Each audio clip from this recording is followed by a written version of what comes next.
84 કોસી બ્રજ પરિક્રમા માટે બનાવાયું છે આ ટેન્ટ સિટી। અહીંયા તેમનો ઉતારો છે, પરંતુ જ્યાં જ્યાં પણ તેમનો રાતવાસો હશે ત્યાં આખું એ ટેન્ટ સિટી શિફ્ટ કરાશે। એટલે કે આખું એક નવું શહેર, નવું ગામ રોજે રોજ ઊભું થશે, રોજે રોજ તોડી પડાશે અને નવી જગ્યાઓ પર આ ટેન્ટ બંધાતા રહેશે। આ ટેન્ટ સિટીમાં એક અનોખો અનુભવ અહીંના શ્રદ્ધાળુઓ કરી રહ્યા છે। આ સાથે જ વ્રજભૂમિના સ્પંદનો પણ તેઓ અનુભવી રહ્યા છે।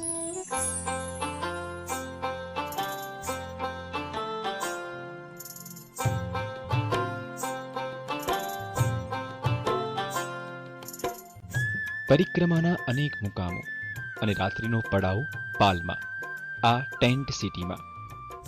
સાથે ભક્તિ, સાથે ભ્રમણ અને સાથે જમણ, જાણે સમૂહ ભક્તિનું ઉદાહરણ જોવા મળે છે આ પાલમાં।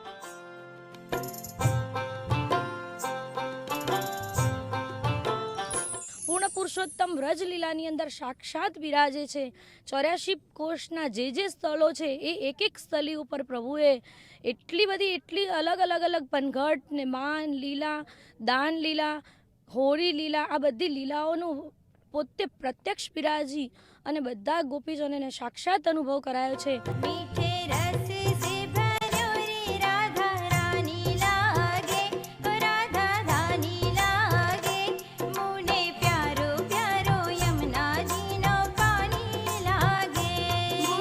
કડકડતી ઠંડી વચ્ચે અગ્નિ સ્વરૂપ મહાપ્રભુજીનું સ્મરણ કરતા કરતા તમામ વૈષ્ણવો ઠાકોરજીની ભક્તિમાં લીન થાય છે। આચાર્યના આશીર્વચનની સાથે વિવિધ મનોરથો અને રસિયાના રંગો વચ્ચે જાણે ભક્તિનો ઉત્સવ જામે છે।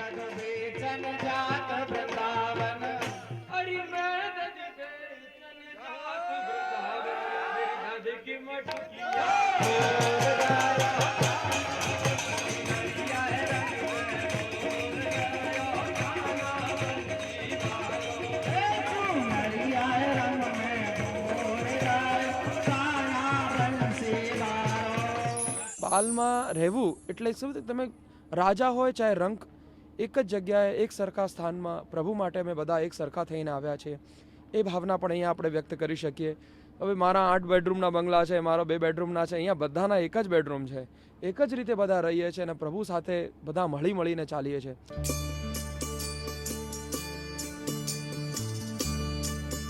ચોર્યાસી કોસી પરિક્રમાનો અનેરો મુકામ એટલે જતીપુરા ગામ અને ત્યાં આવેલ ગોવર્ધન પર્વતના દર્શન અને તેની પરિક્રમા।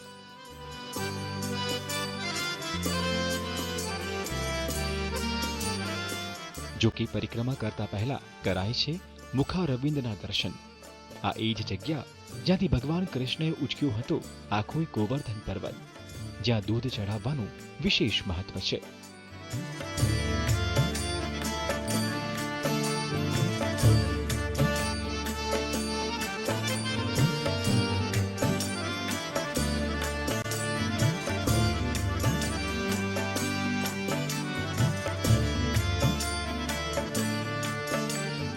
इंद्र ने जो गोवर्धन पूजा की थी तो उसमें प्योर गाय का दूध आया था, क्योंकि नंद बाबा के पास 9 लाख गायें थी, तो वो टाइम से यहाँ ठाकुर जी को जो है दूध चढ़ता है।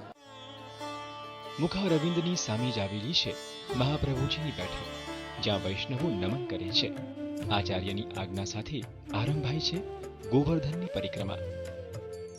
ગિરિકંદરામાંથી પ્રગટ થયા પ્રભુ આપ ગોવર્ધનનાથ જો। આ છે ગોવર્ધન પર્વત, એ જ પર્વત જેને ભગવાન કૃષ્ણએ ટચલી આંગળી પર ઉંચક્યો હતો। આ જ પર્વત પર શ્રીનાથજી અને મહાપ્રભુજીનું પહેલું મિલન થયું હતું અને આ જ પર્વત પર પુષ્ટિ માર્ગની સ્થાપના થઈ, એનો ફેલાવો થયો। આ ગોવર્ધન પર્વતની પરિક્રમાનું પણ એક વિશેષ મહત્વ છે।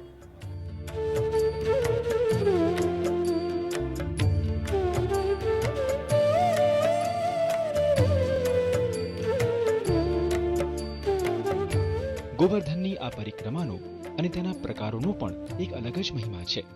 પગપાળા, દંડવતી, ધૂપ સેર અને દુગ્ધધારા પરિક્રમાના આ તમામ પ્રકારો આધ્યાત્મને એક અલગ જ ઊંચાઈ બક્ષે છે। તો ગોવર્ધનજીની આ પરિક્રમા દરમિયાન રાધા રાણીની પરિક્રમાનું પણ મહત્વ છે। આ પરિક્રમા 3 કોસની છે। ગોવર્ધનની 7 કોસની પરિક્રમા દરમિયાન જ ભક્તજનો આ 3 કોસથી રાધા પરિક્રમા પણ કરી લેશે.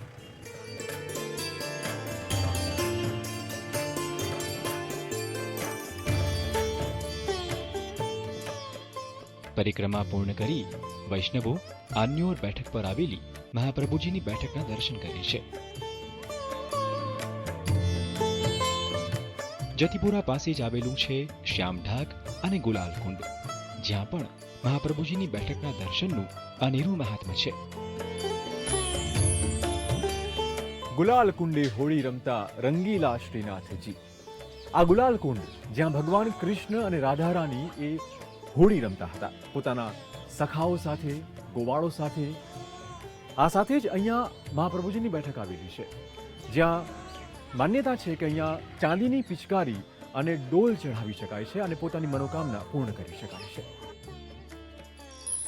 આ છે શ્યામઢાક ખાતે આવેલું કદમનું એ વૃક્ષ જેનો સ્પર્શ ભગવાન કૃષ્ણે કર્યો હતો.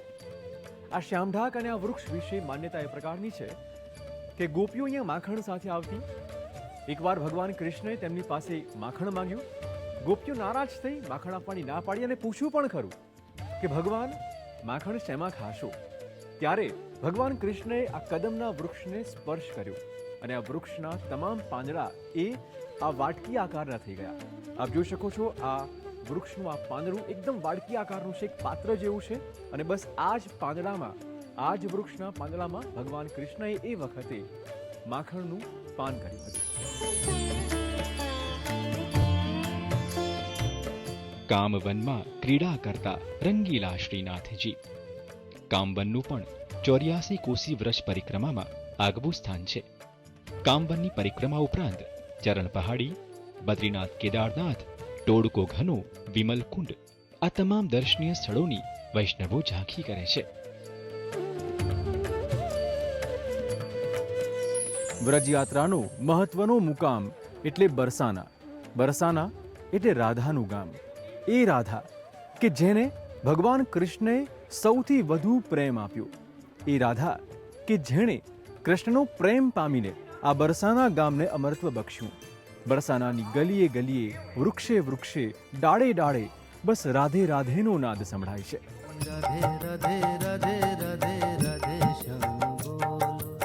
રાધાનું ગામ બરસાના. અહીં ઊંચાઈ પર આવેલું છે રાધાજીનું મંદિર.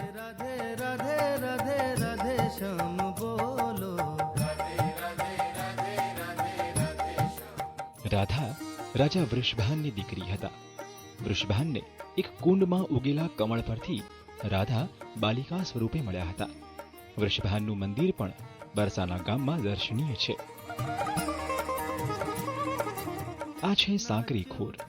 બ્રહ્મા અને વિષ્ણુ પર્વતની વચ્ચે આવેલી આ જ સાંકડી ગલીમાંથી માખણ ભરેલી મટુકી સાથે ગોપીઓ પસાર થતી અને માખણ ચોર કાનુડો તેમની મટુકી અહીં જ ફોડતા.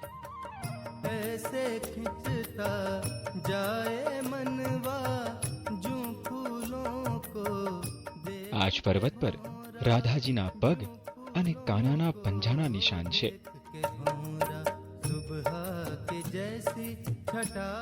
ગહેવરવન, મોરકુટી અને માન મંદિર સાથે પણ રાધા કૃષ્ણનો નાતો જોડાયેલો છે.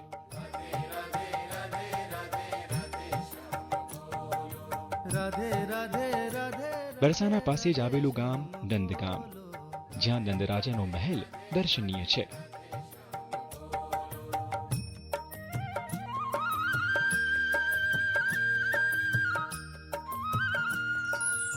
તો વ્રજની પરિક્રમા અત્યારે એના મુકામ તરફ પહોંચી રહી છે અને હવે સમય છે એક પડાવનું.